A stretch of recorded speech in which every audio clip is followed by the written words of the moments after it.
আসসালামু আলাইকুম। প্রিয় দর্শক, দেশ এখন একটা আহ, কি বলবো, অদ্ভুত একটা অবস্থানে এসে দাঁড়িয়েছে। নানা রকম ঘটনা ঘটছে। গতকালকে আমরা দেখলাম যে তিনটা দলের সঙ্গে, বিএনপি, জামায়াত ইসলাম এবং এনসিপি, তিনটা দলের সঙ্গে জরুরি ভিত্তিতে প্রধান উপদেষ্টা মিটিং করলেন এবং সেই মিটিং, এখানে নির্বাচন নিয়ে কথা হলো এবং আরো অনেক কিছু নিয়ে কথা হয়েছে। প্রশ্ন হচ্ছে, এই সময় জরুরি মিটিং ডাকতে হলো কেন? উনি তো নির্বাচনের ঘোষণা দিয়েছেন, নির্বাচন কমিশন সে অনুযায়ী কাজ করছেন, তো এখন আবার অনেক মিটিং করতে হলো কেন? আর যদি মিটিং করতেই হবে, বিএনপি, জামাত ইসলাম এবং এনসিপি কেন? আমি যদি আরো ছোট করে বলি, বিএনপি জামাত ইসলাম দুটা পলিটিক্যাল পার্টি, নিবন্ধিত দল। এনসিপি কেন? এনসিপি তো কোনো নিবন্ধন পায়নি। যদি শেষ পর্যন্ত এনসিপি নিবন্ধন না পায়, না পেতেই পারে, কারণ এটা তো সরকারের উপর নয়, ওটা তো নির্বাচন কমিশনের উপর। যদি না পায় তাহলে নির্বাচনে অংশ নিতে পারবে না। তো যে দলটার এখন নির্বাচনে অংশ নেওয়াটা নিশ্চিত নয়, সেই দলকেই তৃতীয় দল হিসাবে ডক্টর ইউনূস কেন ডাকলেন? এখানে কি কিছুটা পক্ষপাতিত্ব থাকতে পারে? এই প্রশ্ন কিন্তু অন্য পার্টি, যেমন ইসলামী আন্দোলন অথবা সিপিবি, তারা কিন্তু এই প্রশ্নটা করতে পারে। এই ধরনের প্রশ্নের মুখে ডক্টর ইউনূস কেন পড়ছেন? তাহলে এই সময় মিটিং করার পেছনে আবার এর আগের দিন জাতীয় পার্টির সঙ্গে একটা সংঘাত হলো, সেখানে গণ অধিকার পরিষদের একজন আহত হলেন, তার সঙ্গে কোনো যোগাযোগ আছে?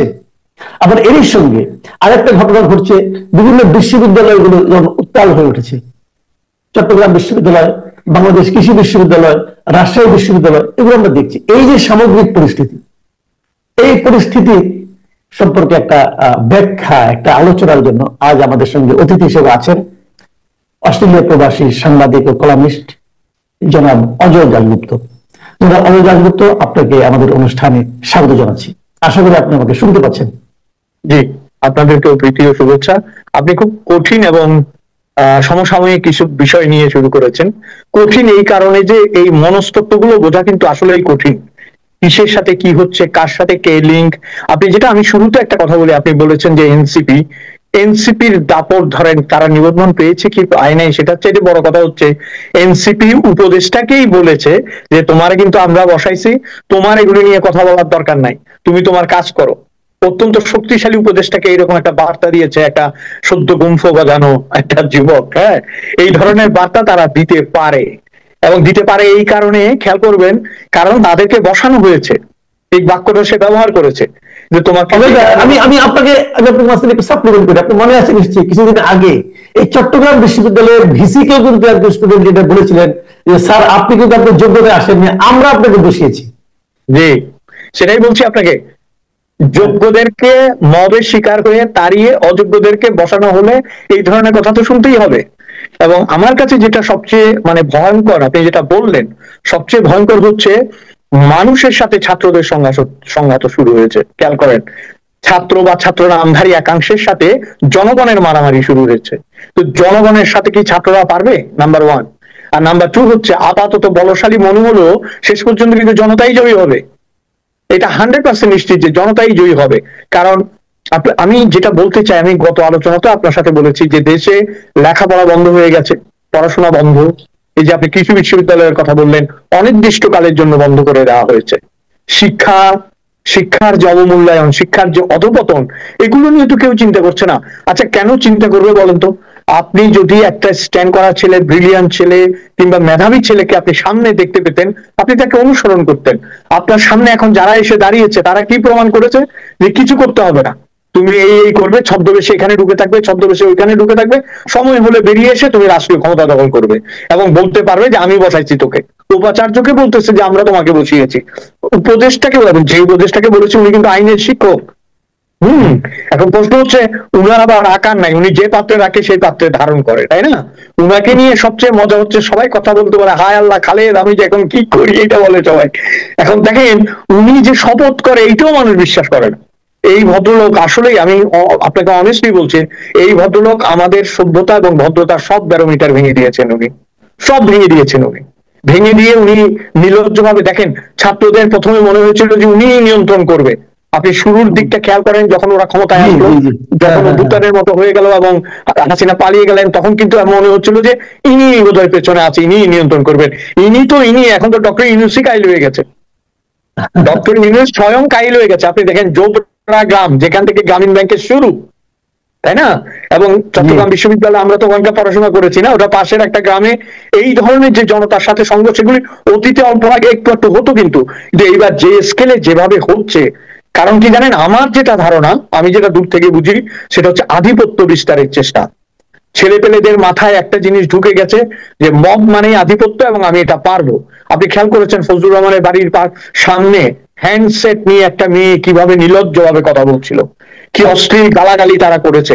এগুলো আমার সবচেয়ে বড় প্রশ্ন হচ্ছে, এদের তো বাড়িতে অভিভাবক থাকার কথা, এগুলো কি অভিভাবকের কানে যাচ্ছে না? তার মানে এরা অভিভাবকদেরকে তোয়াক্কা করছে না। এই যে আপনার ব্যালেন্স অফ সোসাইটি নষ্ট করে দেওয়া, এই যে আমাদের সমাজের শৃঙ্খলা নষ্ট করে দেওয়া, সম্মান নষ্ট করে দেওয়া, পরিবারের ভেতরে যে একটা সুগঠিত একটা ইয়ে থাকে, সুশৃঙ্খল একটা বিষয় থাকে, সেটাকে ধ্বংস করে দিয়েছে। এবং আপনি এখন দেখলে, আমি একটু সিরিয়াসলি একটা কথা বলি, এখন দেখলে আপনি কার্ল মার্কসের একটা কথা আপনার মনে পড়বে। কার্ল মার্কস কোনোদিন ভারতবর্ষে না এসেও তার বন্ধু ফ্রেডরিক অ্যাঙ্গেলসকে চিঠিতে লিখেছিল যে আমি ঠিক বুঝতে পারি যে ওই দেশে মাৎস্য ন্যায় চলে। মাৎস্য ন্যায় মানে মৎস্যরা যে ন্যায় করে, তার মানে কি তারা একই পুকুরে থাকে, একই সাথে ঘোরে, একই সাথে হয়তো কথাও বলে, কিন্তু পেটে খিদে লাগলে বড় মাছ ছোট মাছ খেতে ধরে খেয়ে ফেলে। কি সাংঘাতিক কথা বলেছে দেখেন। আমাদের দেশে তো মাৎস্য নাই। আজকে আপনি জাতীয় পার্টির কথা বলেছেন, আজকে জাতীয় পার্টির উপর যে হামলা হচ্ছে, আমি কিন্তু জাতীয় পার্টির সমর্থক নই, এবং এরশাদের সময়কালে আমাদের দেশে অনেক ধরনের অনাচার ঘটেছে, তিনি আমাদের সংবিধানকে কলুষিত করেছেন, অনেক কিছু করেছেন, রাষ্ট্রধর্ম ইত্যাদি ইত্যাদি। কিন্তু তারা যখন অন্য ধরনের রাজনীতি না করলেও তারা যখন সঠিক ধারায় থাকার চেষ্টা করেছে, তখন তাদেরকে আমার মনে হয় জিএম কাদের একটা চমৎকার কথা বলেছে, বলছে তোমরা ছদ্মবেশে থাকতে পারবা, মা ডাকতে পারবা, বাবা ডাকতে পারবা, দোষ নাই, আমরা পাশ দিয়ে হেঁটে গেলেই দোষ। কথাটা ভালো বলেছে কিন্তু, হ্যাঁ, যে তোমরা তো ছায়াতলে ছিলে, তোমরা ছাত্রলীগে ছিলে, তোমরা মা ডেকেছো, তোমরা বঙ্গবন্ধুকে নিয়ে কবিতা লিখেছো, গান করেছো, তা ভাষণ দিয়েছো, এখন তোমরা ভালো হয়ে গেছো, তোমরা তাদের পরম শত্রু হয়ে গেছে, জিএম কাদের বেচারা মাঝখান থেকে বিপদে পড়ে গেছে। কিন্তু যেটা সিরিয়াসলি আসেন, একটা নিবন্ধিত রাজনৈতিক শক্তি এবং দলকে প্রোটেক্ট করা তো সরকারের কর্তব্য না? কর্তব্য তো করতে হবে। এবং এই জায়গায় আমি আপনাকে একটা কথা বলতে চাই মাসুদ ভাই, যে জিনিসটা খুবই প্রিপ্ল্যান্ড। আমি আরো কোথায় জানি সেদিন কার সাথে কথা বলতে গিয়ে বললাম যে আপনার বাড়িতে যদি একটা ডাকাত পড়ে, আপনি যদি পুলিশকে ফোন করেন, নিজে না যাওয়া পর্যন্ত 2 দিনে তাদের দেখা পাবেন না, আপনি, তারা আসবেও না হয়তো। আপনি ফায়ার ব্রিগেডে ফোন করলে আসে না, আপনি যাকেই ফোন করেন আসে না, বিশেষ করে পুলিশ। সেই পুলিশ মব যেখানে হয় সেখানে 1 ঘন্টার মধ্যে উপস্থিত হয়, এবং গিয়ে ঠিক যেভাবে যেভাবে বলে ওইভাবে অ্যাকশনটা নেয়, যে তোমাকে কিন্তু এখন বাইরে রাখা যাচ্ছে না, তোমাকে ভিতরে নিয়ে যাবো বলে তাকে নিয়ে যায়। এটাকে আপনি পরিকল্পিত নাটক ছাড়া কি বলবেন?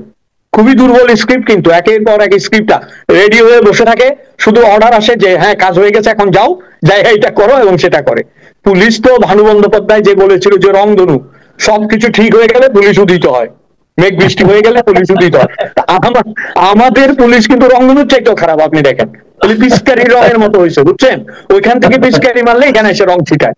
আরে বাংলাদেশে পুলিশের সাথে কিন্তু একটা হিসাব নিকাশ হবে এদের, এটা আমি বলে রাখলাম আপনাকে, কারণ সবচেয়ে ক্ষতিগ্রস্ত এবং মার খেয়েছে পুলিশ। আমি তাদেরকে সমর্থন, হ্যাঁ, তারা হাসিনার পক্ষে কি করেছে সেটা সমর্থনে আমি যাচ্ছি না, অন্যায় করেছে, অন্যায়ের জন্য অন্যায়ের বিচার ছিল। কিন্তু একজন উপদেষ্টা বারবার বলার চেষ্টা করেন, আমি নামটা নাই বললাম, কিভাবে অস্ত্র ব্যবহার করা হয়েছে, কোন অস্ত্র ব্যবহার করা হয়েছে, তার কিন্তু এখনো প্রশ্ন আছে এই বিষয়ে, ওই যে ব্রিগেডিয়ার সাহেব, তাই না? এখনো এই প্রশ্নের উত্তর কিন্তু একদিন দিতে হবে। 16 বছরে কেউ মনে করে নাই শেখ হাসিনাকে প্রশ্নের উত্তর দিতে হবে। 16 বছরে কেউ ভাবে নাই যে মুজিবস কান্ট্রি থেকে আবার এইরকম পূর্ব পাকিস্তানে ফিরে যেতে হবে, এটা কেউ ভাবে নাই কিন্তু, তাই না? ঠিক একইভাবে আপনাকে আমি বলছি, এরাও ভাবতে পারছে না। এবং আমি একটা অত্যন্ত বেদনার কথা বলি, যে আপনি খেয়াল করেন, যদি এই আমি জিনিসটা না থাকতো, খালি আমি, যদি এই সর্বকালের সর্বশ্রেষ্ঠ জিনিসটা না থাকতো, আমি তখনও বলেছি, এখনো বলছি আপনাকে, সর্বকালের সর্বশ্রেষ্ঠ কেন বলতে হবে? আপনি যখন সর্বকালের সর্বশ্রেষ্ঠ বলছেন, তখন আপনি কিন্তু অতীত, বর্তমান, ভবিষ্যৎ নিয়ে বলছেন, তাই না? তার মানে আপনি ধরে নিয়েছেন বাঙালিতে আর কোনোদিন আইনস্টাইনের জন্ম হবে না, আর কোনোদিন রবীন্দ্রনাথের জন্ম হবে না, আর কোনোদিন নজরুলের জন্ম হবে না, আর কোনোদিন শেখ মুজিবের জন্ম হবে না। আমরা বরং প্রত্যাশা করব যে ভাবিকালে আরেকজন মানুষের উদয় হবে, যিনি শেখ মুজিবকে ছাপিয়ে চলে যাবে বঙ্গবন্ধুকে, তাই না? এটাই তো বঙ্গবন্ধুর স্বপ্ন ছিল, তাই না? এই যে আমি সেজন্য বলি কি, পরিবর্তন ঘটুক, তোমরাও নিপাত গেলে নিপাত যাও, কিন্তু আমাদেরকে আর পরিবারতন্ত্রের দিকে ঠেলে দিও না।